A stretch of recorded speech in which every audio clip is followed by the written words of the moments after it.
হে উমরাত গেছে হজ করাত যাইতে সময় আমরা সারারে কইয়া কইয়া গেছে গাড়িয়ে যার ইটাও দেখাইছে গেরা মুরা মিন্দিছে ওটাও দেখাইছে দেখাইয়া এতদিন ফোন করছে ঈদের দিন ফোন করি আমরা কয় আমার জিজ্ঞাসা আঙ্কুল তুমি ঈদের কাপড় লইছো নিবালা আছো নি সলাম উলাম দিছে এর মাত্র দিন আমার দিনও ফোন করছে ফোন করিয়া মাতিছে আরো বিকাল 5টার থাকিয়া না 4:30টার থাকিয়া কিনি আর ফোনে যোগাযোগ নাই।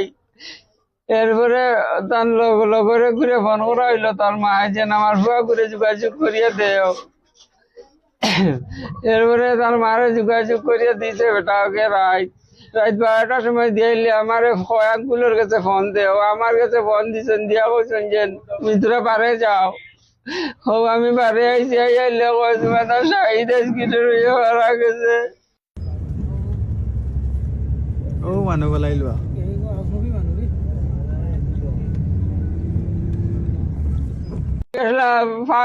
পাঁচজনের মাঝে 3 গু বাংলাদেশি আর 1 গু সৌদির আর ইন্ডিয়ার আমরা রঘু শাহিদ আর মারা গেছে শাহিদ আর ম্যানেজার ব্যাংক কিতাবা সৌদির কিতাব ম্যানেজার হগু আর আমরা শাহিদ মারা গেছে ইন্ডিয়ার হগু। হ্যাঁ পেপারিংয়ের কাজ করে আজ 3 বছর হয়েছে যাইবার।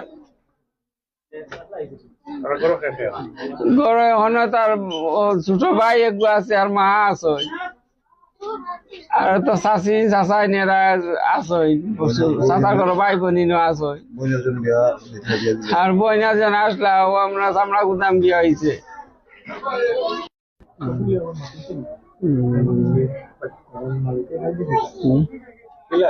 কইতাম নি ফাইলে আসর বাদে থাকিয়া আমার বাতিজার কোনো ফোন নাই হিসাবে তার লগরে গু আছে হুনার চুগরা ওগুরে তার মা কইছেন যে আমার ফুয়ার যোগাযোগ কান করিয়া দেও আমার ফুয়ার কোনো ফোন নম্বর আমি পাইয়ার না।